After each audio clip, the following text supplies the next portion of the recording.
Welcome to the Getting Real with Hillary show, where ordinary heroes tell extraordinary stories during unique and never been heard before conversations with your host, Hillary Arno Burns. Hillary's unique listening and way of asking questions results in conversations that aren't usually talked about, so you can create the life that you really want but are afraid you can't really have. We are demonstrating the greatness in the human spirit and creating a world where we all reclaim our birthright of joy, happiness, purpose, and passion. Now, here's your host, Hillary Arno Burns.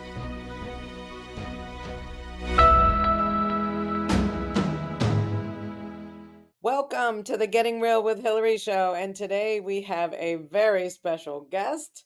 His name is Faust Ruggiero, and he is the author of the Fix Yourself Empowerment series, and he's been a therapist for 40 years, so this is going to be very exciting. So welcome, Faust. Hillary, thanks for inviting me. It's a pleasure to be with you today. Yes, I'm very excited about this conversation because, first of all, I read his book, The Fix Yourself Handbook, which was, I have to say my first reaction was, I don't want to fix myself. I don't need to be fixed. I don't want to read that self-help crap, right? But then I started reading it because, of course, I had to do my preparation for the interview. And I was like, oh my God, oh my God, oh my God. I was taking notes. I could have highlighted the entire book. So then I have one more book just to show you, which I started reading, the Fix Your Anger Handbook. And oh my God, that one, I can't wait to keep reading that one. So anyway, I don't know where you want to start, but I can't wait to ask you some questions. But anyway, let's go back to your background. I know you had said when you were young, I think you were 9, he wasn't 9, and he had a stroke, a debilitating stroke. You were the oldest, right? Yeah, my dad had a stroke when I was 9 years old, and pretty bad one. So his working career ended at that point, and 4 kids, mom, 4 kids, and here we go. So. And what did you do at 9? You're the Well, big man, right? you think you're doing well, but you're surviving. I always say I was learning how to be 9, and all of a sudden I turned 29. It's just the way it was. I don't think much about it. Those are the things I look at and say that's what happened. And as an adult, I have control over my life. I can, a lot of times we'll reference ourselves back to places in our early lives that say, well, that had such an effect on me and I can't move past it. But you can. You really can. Okay. So obviously you survived, and you did your mom go back to work? Did your mom have Yeah, to go she to was work? back in the early days a secretary. She actually worked at the Pentagon for I think 3 years. Came back, married dad, and then she went back to work after he got sick. She was home raising 4 kids, but of course, when that happened, she went back and worked during the day, and then we took care of things at home, best we could, and then she came home and fixed what we were trying to take care of.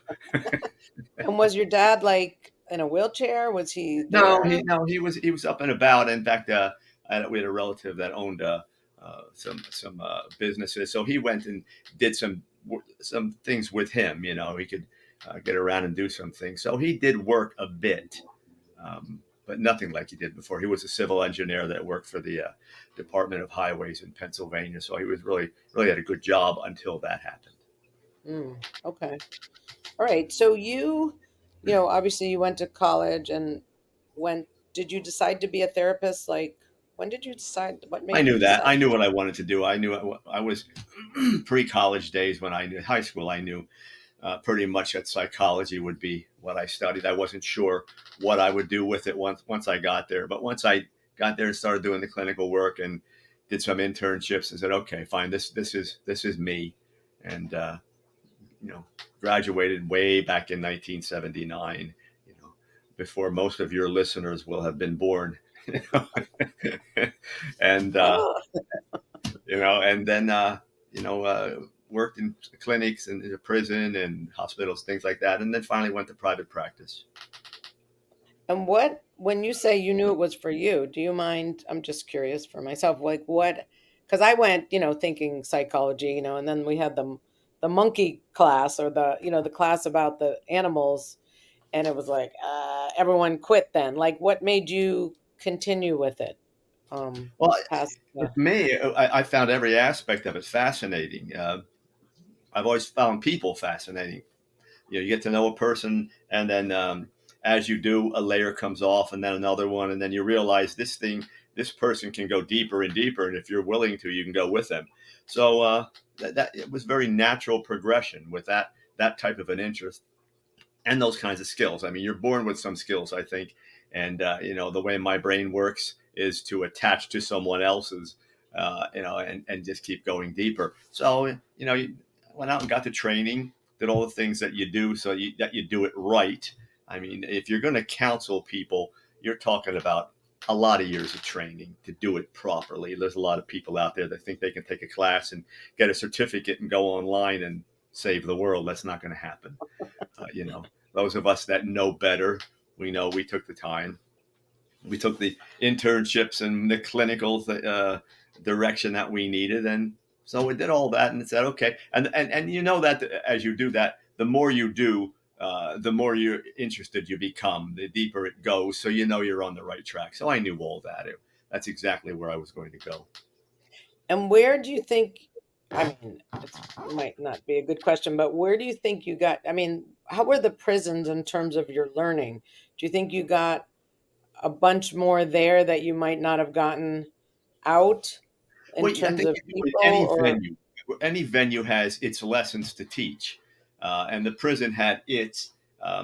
There was I probably learned a whole lot about addiction and about people empowering themselves in situations that were where they're stripped of power, where they had to go deep and find themselves.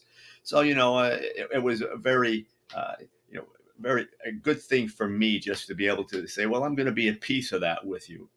You're going to hopefully move past some of the things that have happened in your life and straighten some things out. And then you also find that, contrary to popular belief, people in prison are not all bad people out there. There are some people that just are evil there. But you get a lot of people that just made some life mistakes, and they're there and they're good people, and you treat them that way. You treat them as good people who made a mistake, and let's see if we can help you get things back on track. and did you find that most of them listened? I mean, not them, but anybody, like that people do. I mean, I guess they're there because they want help. They wouldn't have come if they didn't. Yeah. But do you find that most of them are willing to listen and make changes? People are. If the first thing you do, if you're a therapist, you want to create that rapport that's so important. You want them to trust you, to know that you can connect, to know that you're understanding what they're saying, and you can help them put together a plan to move forward. You want that to be actionable. They want to leave your office and say, okay, he gets me. He understands what I'm going through. Plus, he has a plan, and he's going to teach me the steps that I need to take. Every time I go in, we're going to talk about something else and something we can do.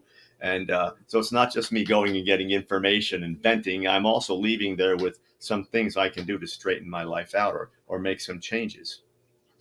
And were you always with the steps? I mean, I know in the book there's steps in every chapter, but did you always have that when you started out?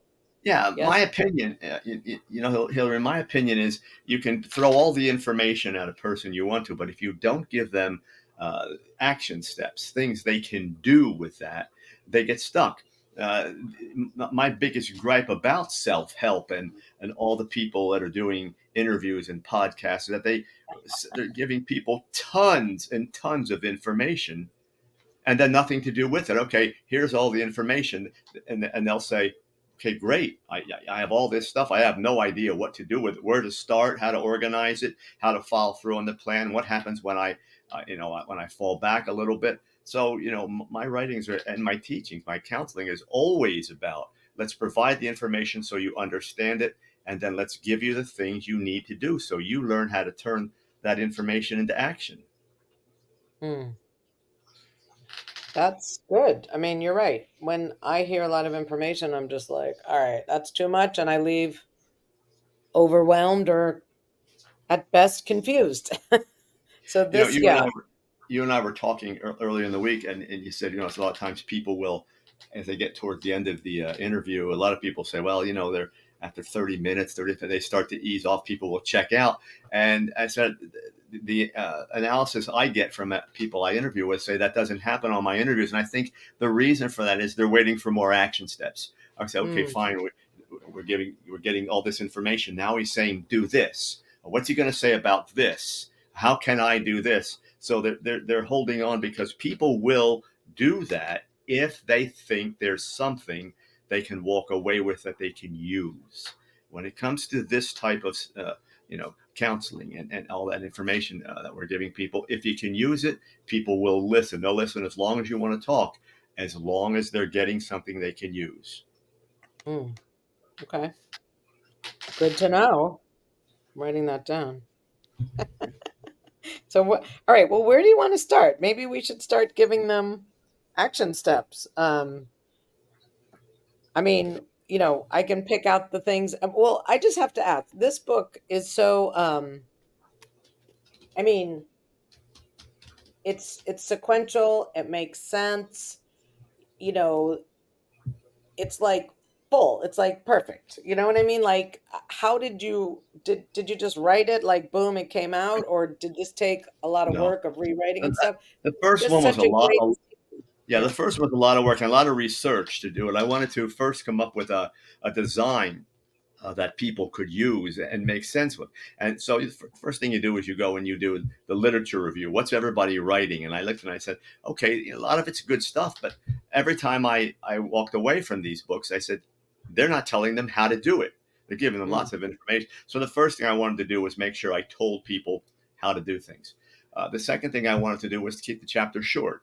Again, self-help books, they ramble and they go back and over the same thing 3 or 4 times. And so I wanted the chapters to, kind of stay around 6 to 8 pages, give people all the information they needed there, provide examples if necessary, and then hit those action steps. Okay, you and I were talking yesterday about people pleasing. Okay, let's talk about what goes into all of that. Now, here are the things you can do to avoid that, to make some changes in your life, not find yourself subjected to all the ridicule that goes along with that, all those kinds of things. You're not in a subordinate position anymore. How do you do those things? And then we provide the steps for people. And they say, okay, now I understand where the people pleasing came from and what I was doing and why I was doing it. And then most books stop right there. I wanted to take it to the next step. Let's do these things. I'm not saying they're all going to be comfortable, but if you do these things, it begins to stop. I'm going to that chapter here because I'm a people please. Oh, I was. And that's why I started getting real with Hillary, because I wanted to keep everyone happy. I didn't want anyone to get upset. And it was very limiting. It was very limiting. And I mean, can we just talk about that? Like, I don't know how people become that. I guess it's something we learn as a child. It's like a strategy, right? Obviously, it doesn't work. I mean, there was someone at work I would listen to for hours trying to keep her happy.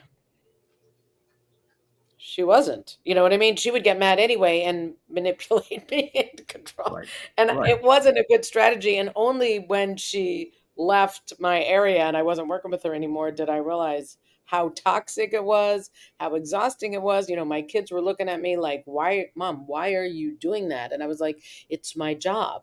And I really thought it was my job to keep her happy. Well, I realized I couldn't. But, I'm sure I'm not the only one. How does this, I don't know if it matters how it happens, but can you just say, I can read from the book, but like just if there's a people pleaser listening, what they could do about it? Would you be willing to do that? Sure. You look at where it comes from. It comes from a variety. Usually 3 or 4 different places. It can come from what is insecurity about oneself, wanting to be liked. Some people cannot deal with a situation that is tense. If people are unhappy, they want to kind of right the ship, so to speak. So they're constantly doing that. Other people are afraid of confrontations. So I don't want that person to get mad. So I'll do these things. And then other people are the fixers. I'm going to fix everything, and I want you to feel good, but I want to feel good about myself because I fixed the situation. I can look at myself that way. Mm. There are all these things that we do, and where do they come from? It's insecurity in ourselves. You can go back. Sometimes there's a traumatic situation, but most of the time with people pleasing, it's a slow and a gradual progression.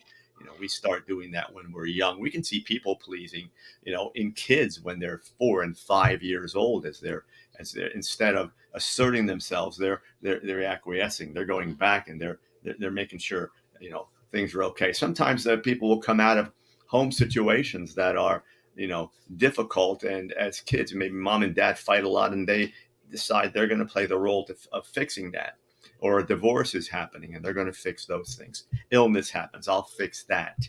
you know the problem is, So go ahead. yeah, can I? Oh, so for me, if I look, my dad had a temper. I mean, he was a gentleman. He was a dentist. Not like a physical guy, but when he got really, really mad, he was mean, or he, could, there was a couple times when, he was felt like he was out of control. So I learned to be careful. You know, Now, I know that was a long time ago. It's not happening now, but I'm sure there's other people who've had angry parents or something happening to them.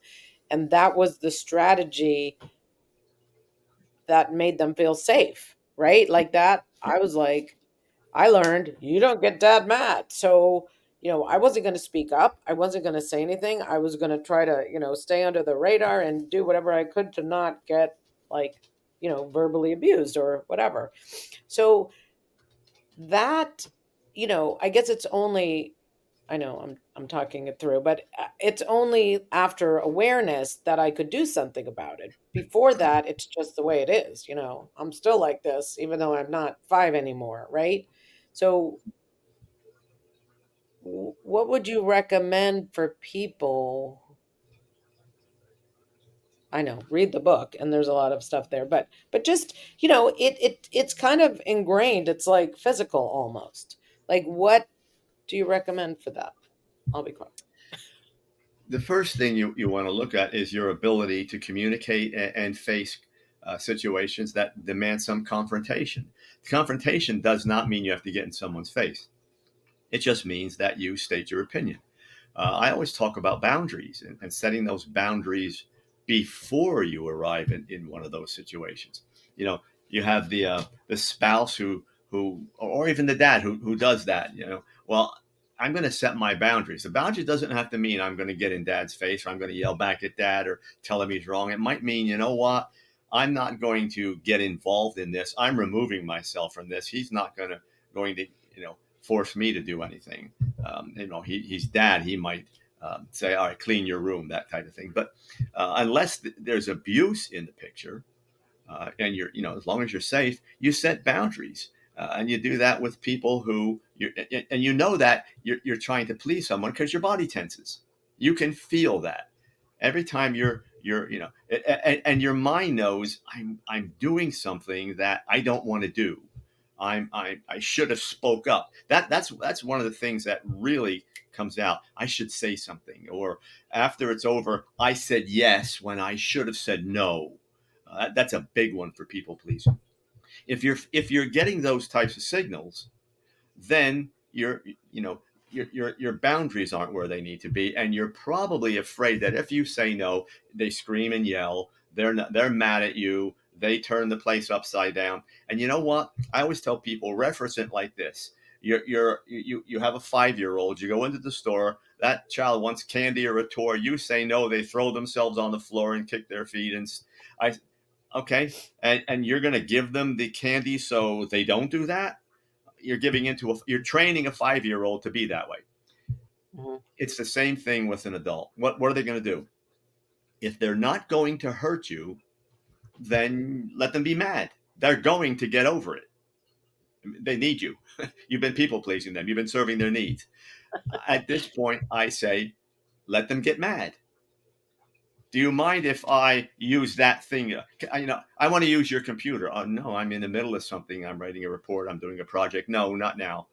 No, it's going to be 10 minutes. No, I said no. And then they're going to get mad and scream and yell because that's what they do. And then you're going to say, what's the worst that happens? They're not talking to me today. What people pleasers do is they get so nervous when the person's not talking to them. And I say, and I thought, and I help them work through it. I say, okay, they're not talking to you now. They're mad. How long are they going to do that? For the night, the next day? And then they're going to come back because they'll need something else.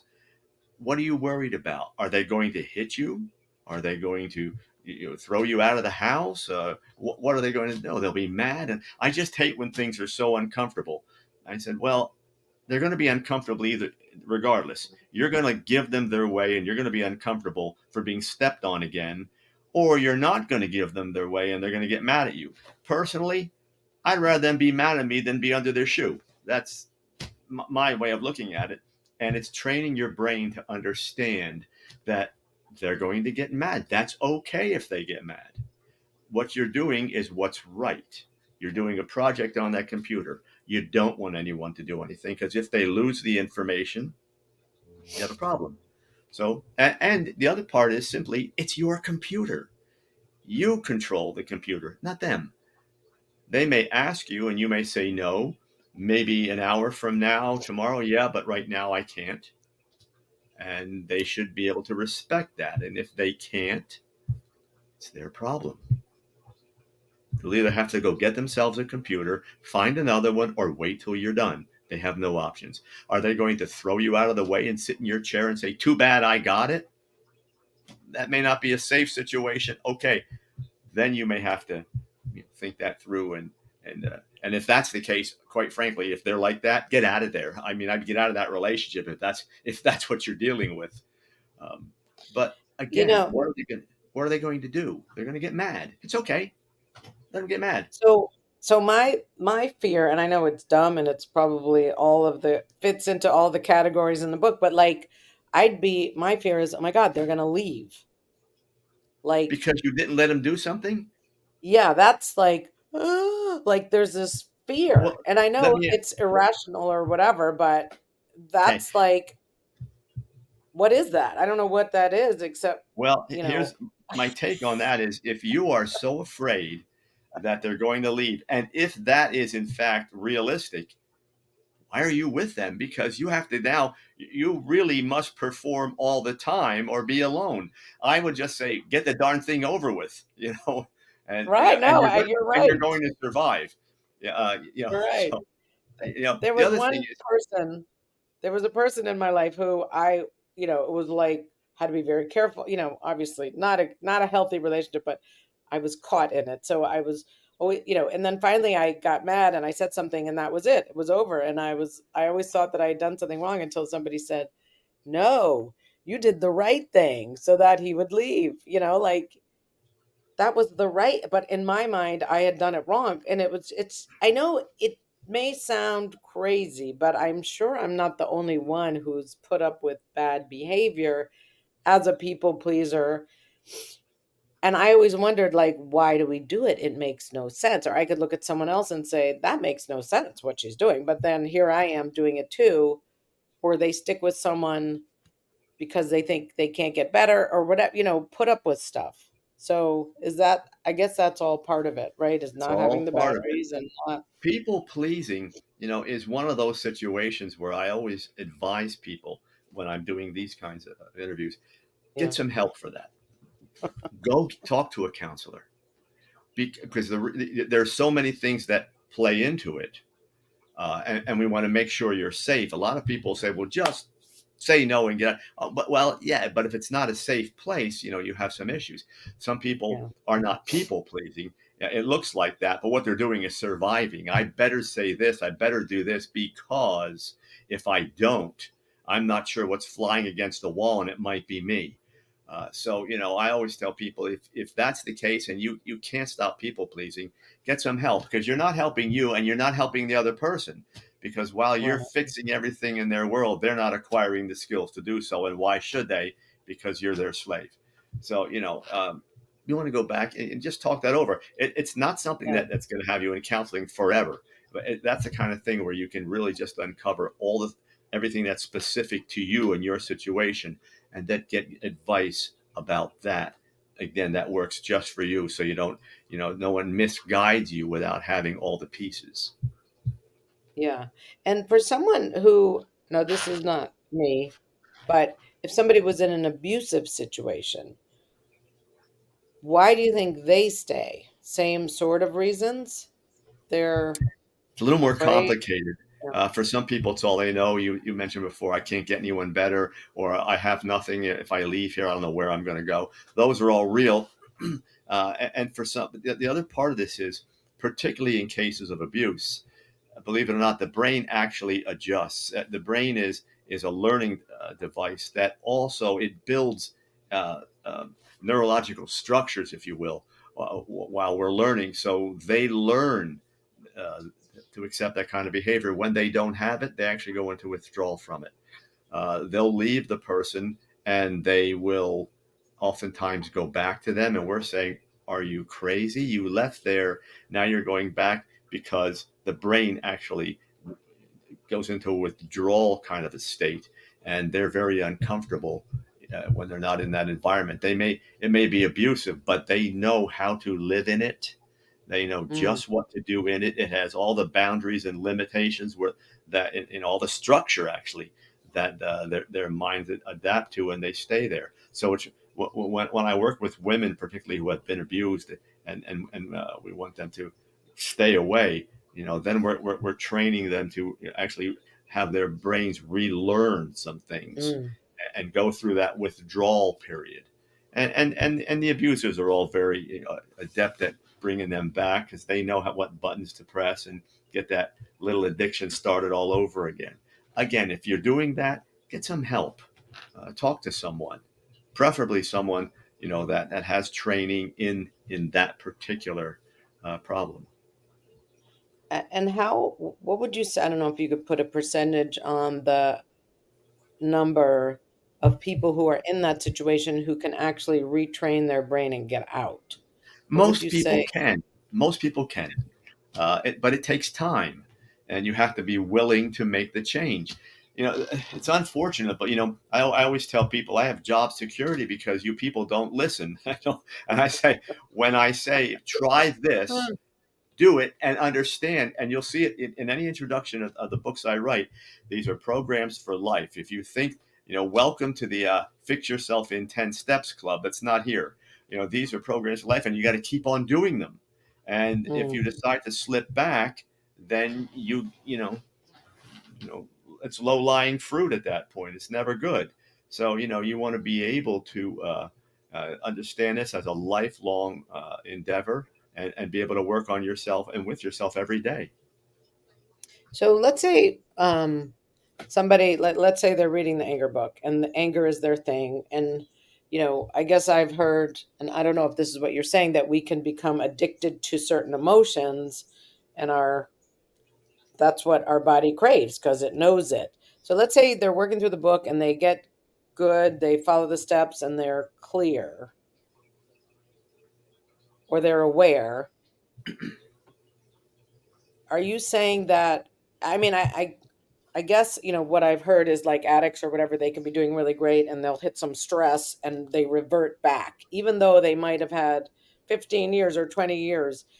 The stress kicks in the old, I don't know, I wouldn't say it's a comfort zone, but the old pattern.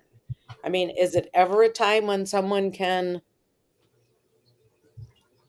have their good habits take over? Sure, we see that with addicts all the time.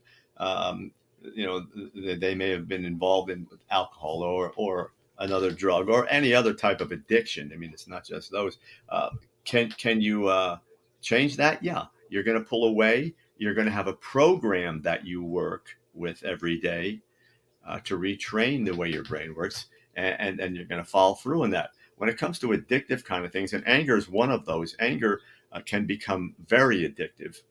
because it raises all the hormone levels in the body. So the brain is Mhm. flushed with all those things, and it's used to it. And there are times what we see in later stages of addiction where people are actually getting angry in order to feel the way that the chemicals stimulate the brain. So they'll create angry situations. So again, those are all the Oh, things we have to get in there and tear apart and diagnose properly so that we understand how we're going to treat this. And with anger, there are so many kinds of anger. I think people just mm, think anger is an in-your-face explosion. There are angers like righteous anger, which doesn't do that. It thinks it's anger for the right reasons. It's you have anger that gets back at people, passive aggressive anger. And then you have your rapid anger. There are at least 10, 12 kinds of different anger. So we look at which anger a person has and how we're going to treat that. But all of them, anything we do in our life trains our brain. Doesn't matter whether it's positive or negative. The brain is a learning instrument and becomes trained. And learning is nothing more than uh, than repetition over time. So the more we do something, the brain gets used to it, and it gets into its comfort zone. It likes that, and we don't want to change that. So, but yeah. that very statement should tell you that if you did things for a long time the wrong way and trained your brain that way, if you reverse the process and train your brain with the right information and taking the right action steps, your brain will also learn that, but it will take some time.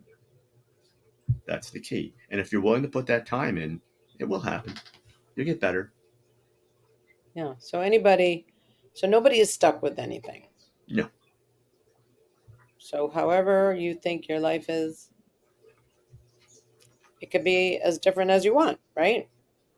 Yeah, the key is not to make a decision about where you think you're stuck at and how you're going to remain there the rest of your life. And that's what we do. We decide, even and this is just normally. I mean, I have friends that are now in their 60s and they're getting heavy and they're on medicines. And I said, well, I'm in my 60s. That's what happens now. And I said, how did you even get there? Why would you think such thoughts? If you eat all the right things, exercise, do all the things you're supposed to do, and they look at me and say, "Really? You want me to exercise?" And they're eating all the sugars and the starches and the chemical foods, and this goes in the microwave. I said, "Well, then you're going to reap those benefits. That's what you're putting into your body. So you're making decisions ahead of time. You should be saying, you know what? The sky's the limit, and I can do anything that I want to do. I have to put my mind to it, commit to the program, and not stop." It works. It has to work. But someone like that who says that, I mean, are they just lazy? Like if they say, "Well, I don't want to exercise," I mean, I guess they're just choosing the other effect, right? They're The brain is a comfort organ. It is designed to make us feel good. Now, how it does that is our choice. I'm a person that, I'm in my late 60s and I am in the gym. I have a training center in my basement, but I'm there every day for at least an hour. I've been doing this all my life. And my brain loves that. I mean, I look forward to it. It's not addictive. If I can't do it for a week, I can't do it. But if I can get down there and do that, that's a comfort zone. That's a way to feel good. When I'm done doing that, I say, man, that just feels so much better. My mind is clear. My body feels good. we're gonna be right back after our commercial break. It's like I don't want to stop. You're right. You're right. That's what he said. You're not gonna want to stop. So, all I'll right, we'll keep be it right going. back. Yeah. All right, we'll be right back after a word from our sponsor.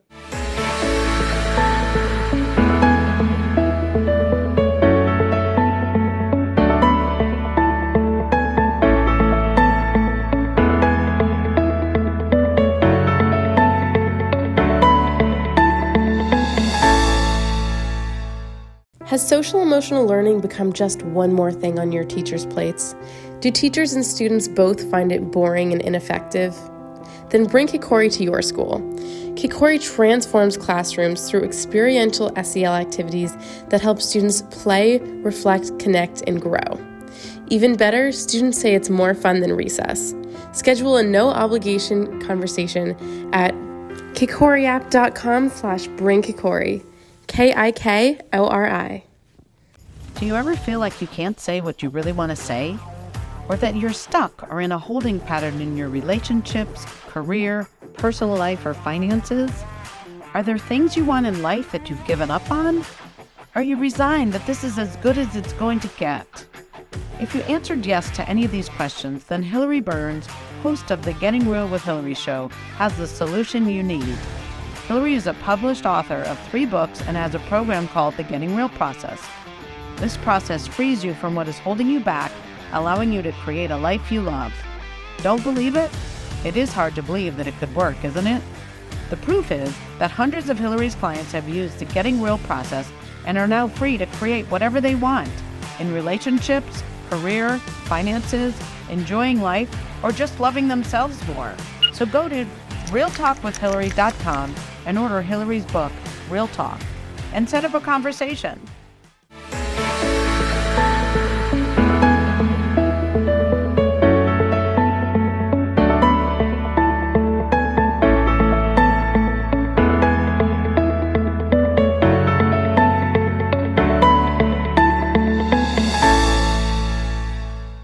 And thank you, as always, to kokoriapp.com.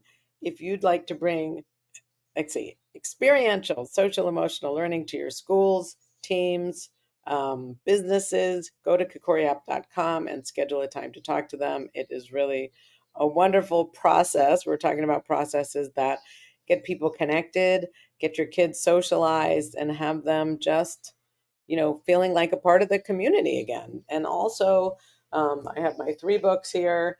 This one was when I really didn't speak up. Here's the second piece of French toast. Let's see. If marriage was my dream, why was I numbing myself? So if you've ever numbed yourself, this is a really good book to see how to maybe break that habit.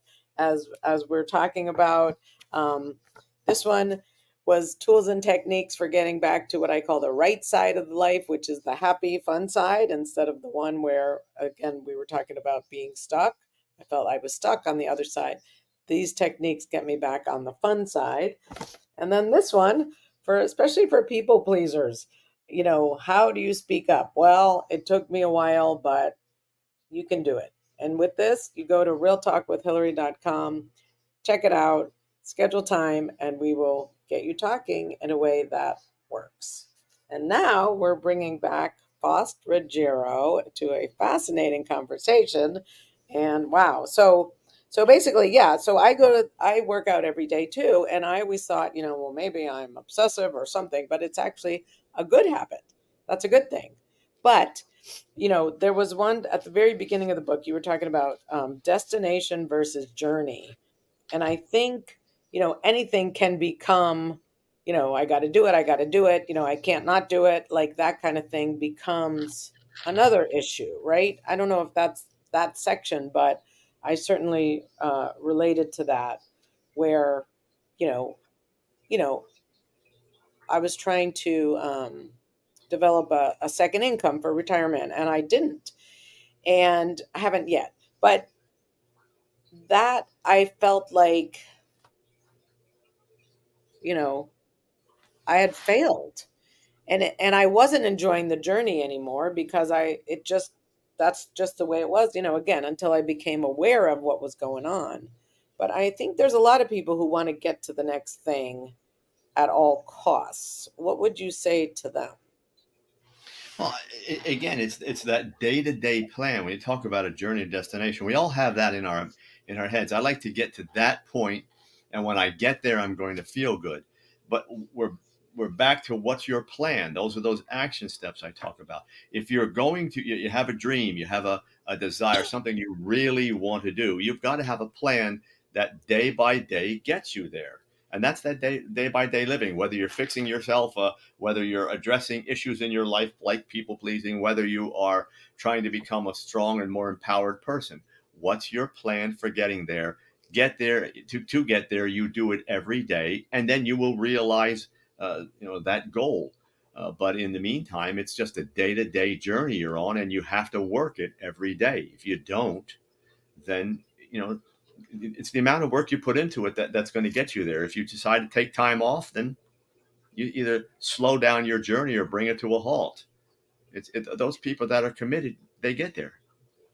But what about the ones who, it's like when I get there, then I'll be happy, as opposed to enjoying I the always journey? discourage that. The reason for that is, you're here now. Maybe get there could be a few years down the road. That is going to look very different when you get there. We have an idea in our head. Well, when I get there, I'm going to have this and be this and experience this. That's down the road. So many things can happen. Life's dynamic. It changes all the time. The possibility of you getting there and it's exactly what you thought it was, not good. Again, you have to create it. You're not, and again, even when they say, well, when I get there, and I still ask the same question, well, how are you getting there? Tell me that. When they say, when I get there, I'm going to feel much better, I say, I'm glad, that's great. How are you going to get there? Well, I thought I'd do this and this. I said, okay, a couple things you told me there, but those are big things. You're not, are you going to start them today, tomorrow? What's your plan to start them? And they look at that. By that point, after I've gone 2 or 3 questions deep, they're done. Those people typically are not going to do it. The people that say, when I get there, I'm going to be happy, you should be happy every day of your life. You should be happy on the journey with everything you're doing to get there, not only when you're there. And the other point I like to make with them is that if you're saying, when I get there, I'm going to be happy, that means every day between now and then you're not. These are days of your life going by.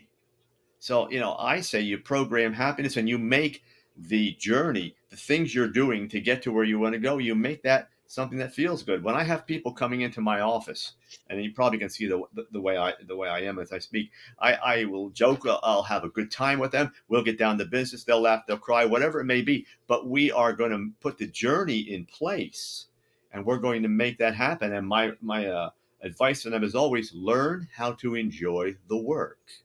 Then it's not work anymore. I get that myself. They say, my God, you counsel people. It might be 10 hours a day. Doesn't it exhaust you? And I say, no, I love every minute of it. And if I didn't, I probably shouldn't be in the profession. So I love doing it. And you should love every minute of your life, or at least have that in your mind to work toward.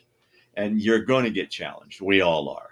I make that my statement, but I don't know, an hour from now I might get horrible news. I don't know what's going to happen, but I will tell you this: until it does, I'm not going to sabotage myself and make it more difficult on myself.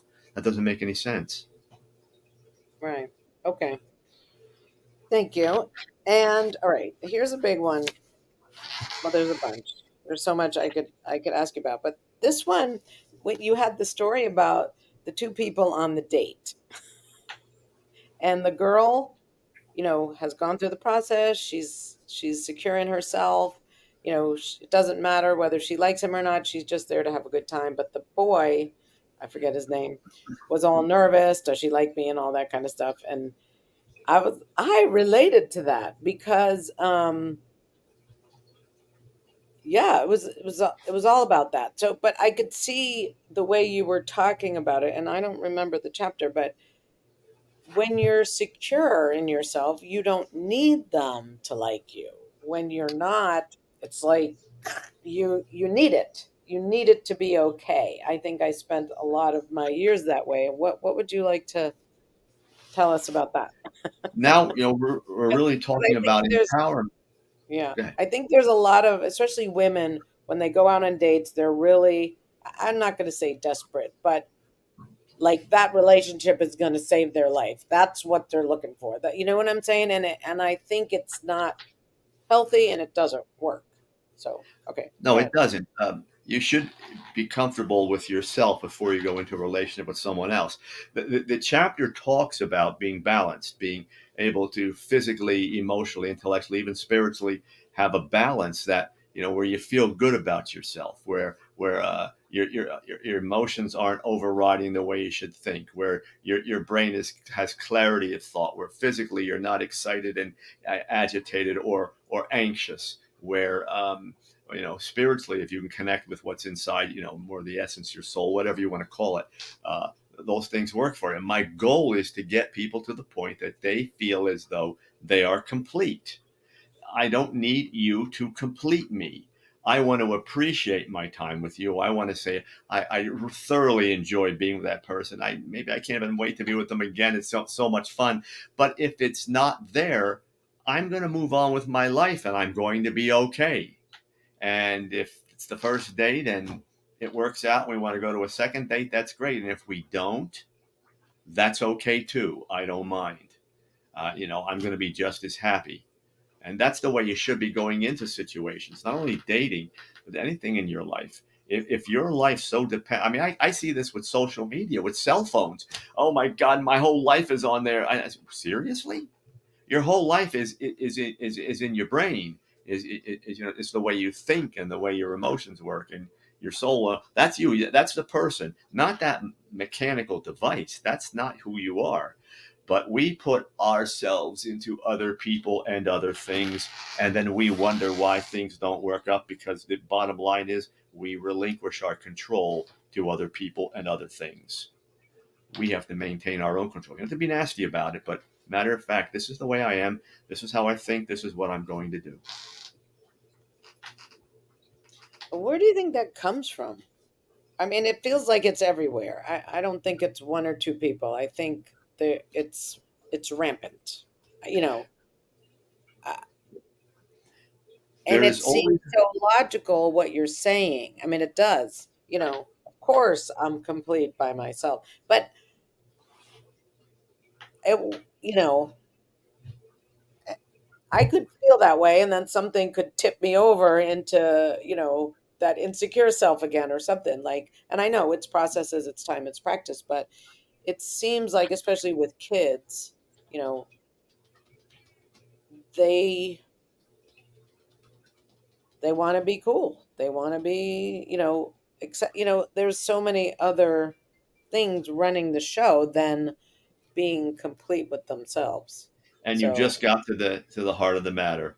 We focus our attention outside of ourselves to make sure we are trending in step with what's going on socially, connected to that outer world, and the pressure to stay there is tremendous. And we have a tendency to follow, I'm not sure who. I always ask people, who are you following? And they don't know. But it's whatever they hear on, whether it's social media or the news or whatever it may be. And I hear them rendering conclusions. Well, this is the way it is, and this candidate this and that. When I ask questions about where they got their information, again, they're stumped very quickly. Um, you know, you need to follow your own heart. If you hear something, you need to research it. Is this the way I should go? Where did they get their facts? That type of thing. We allow other people to direct us, but it's kind of, I always say we're following the parade and no one's leading. We're just going down blind alleys here. You should know exactly where you're going, what you're going to do, what your plan is, and how what you're doing now helps you get to that plan. It's conscious stuff. And another key I tell people is get your mind off autopilot. Stop following along mindlessly. Think about everything you're doing. Do I want to do this? Why do I want to do it? How do I want to make it happen? Put conscious thought into everything, and stop attacking the world, because that we now feel like to belong you have to be angry and accusatory and all those things. You don't. You can get a whole lot more done being nice. yeah, one of the things you said was be comfortable being uncomfortable. Mm. And I think, a lot of this, we're on autopilot until we stop. And I liked what you said, make a list of everything you're doing and then see, do you want to keep doing that? And I know sometimes I'm just in that thing and it's like, stop. When I can stop and actually think, I can slow down, be present, and make a choice instead of like the autopilot that you're talking about. But what would you like to say about the being comfortable being uncomfortable? You know what? You go back to that. I'll be happy when I get there, and that what you just mentioned, being comfortable, uncomfortable when you're being. I'm sorry, being comfortable when you're uncomfortable. Let's say you're learning a guitar, And you say, well, I'll be a whole lot happier when I can play songs and maybe I can get into a band. That's what I've always wanted. But you've never played the guitar before. So now you have to learn to play the guitar. And your fingers are going to get blisters, and you're going to put in hours per day and take guitar lessons and do all those things you have to do because you don't know how to play guitar and you're not an expert. That training period makes you uncomfortable until you get to the point that you begin to realize you can master this. Then the comfort level increases. Then you start to see your destination as a little bit more measurable. Ooh, that's realistic now. I can get there. But in the meantime, you're uncomfortable. What I say to people is enjoy that time. Stop getting ahead of yourself. If the only thing you can do is play the scale today and have fun. And maybe tomorrow's lesson will teach you something else. Have fun with it. Stay in the moment. Learn, train your brain, and keep on going. You get to your destination, and that uncomfortable feeling, which often comes from resistance. I don't want to do this. I want to get there. I don't want to exercise. I just want to be able to be relaxed, and the weight comes off, and I don't have to, well, it doesn't work that way.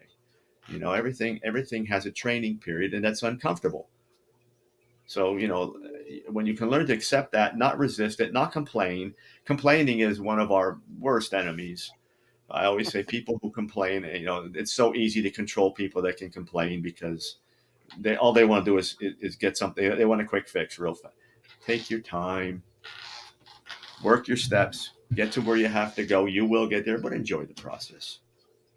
All right. Unfortunately, we're almost at the end, but one last little thing. Be your own cosmic loving gatekeeper. You decide who gets in your world and who does not. You make those decisions based upon real information. Is this, and you have to, be honest with yourself. There's a chapter in the book I call Brutal Honesty, where you are being honest, even if it's painful, even if it doesn't get you the conclusion you want. It's the right conclusion because it's honest. If that person doesn't belong there, they're toxic, they lead you down the wrong path. I use an example, like if your friend drinks all the time, and every time you go with that person, you drink too much. Is it a good idea to let them in? Probably you want to close the gate on that person. And people who are toxic, people that abuse us, people that keep us in a negative framework. Maybe we just want to say, no, stay out there, because anything that's toxic comes in and affects the way your brain works. And it makes it that much more difficult for you to be happy. So be willing to know what you want. I want this in a person, and they need to check off all the boxes. If they don't, you need to make some decisions about whether or not they get in or not. Wow. You make it sound so logical, which I think it is. I think, sometimes I'm so far away from logic that I can't see it. But you make it sound easy, and I know it's not. But anyway, I recommend, we're about to, wrap up, but I really recommend this book. You can't skim it. I've tried. You can't. It's just so full of, I don't know, I would just say genius, like universal spiritual genius that if you come out the end, you will get to love and you will get connected with, I would say, the person you always wanted to be. That's what I would say. But how would you like to wrap up? I know, you could talk about your books, how they get them, how they find you, what would you like to say? I would tell people, if you want to change your life, be willing to do the work. Slow down a bit. First step, we talk about steps all the time. Try to get the things in your life that are there that don't work for you, the things that pull you back, cause problems for you. It's like a purge. The first step is get those negative things out of your life. If you're anxious and you're drinking 3 or 4 or 5 cups of coffee a day, and you come and you say, well, help me not be anxious. I said, well, I might say, let's cut the coffee down first. And you're going to look at me and say, what? Well, that's a problem. If I've never met a person yet who's anxious and we took the accelerants out and they didn't get better. So, be willing to take the negative things out and then begin to put your plan together. by step. Slow down, get honest with yourself, get your emotions down a little bit, stop reacting and being negative, and be willing to work a plan with either that you found, whether it's in a book or with a counselor, whatever it may be, and be willing to work it every day. Think about this in closing. If you start it now, probably in a year or two, you're going to feel a whole lot better. If you don't start it now, in a year or two, you'll be where you are. I can almost guarantee it. Be willing to work the program. You get there. Thank you. Thank you so much. This has been really great. Yeah, just great. Just really great. There's so many things that I resonated with in the book, and you just make it seem so logical that this is what you do. So if you want to know what to do, folks, get the book or get the other books. You can find him on FaustRuggiero.com. Yes. You can find everything there, and the links will be in the show notes. So thank you again. Thank you for all the great work you're doing. Thanks. It's been a pleasure. Thank you for watching this episode. I started getting real with Hillary when I discovered that I was a people-pleasing, pleasant phony and wanted to be more of my real self. We can grow together if you will like the show, subscribe to my channel, and share this episode with your friends and family so that we can have a world that's more real.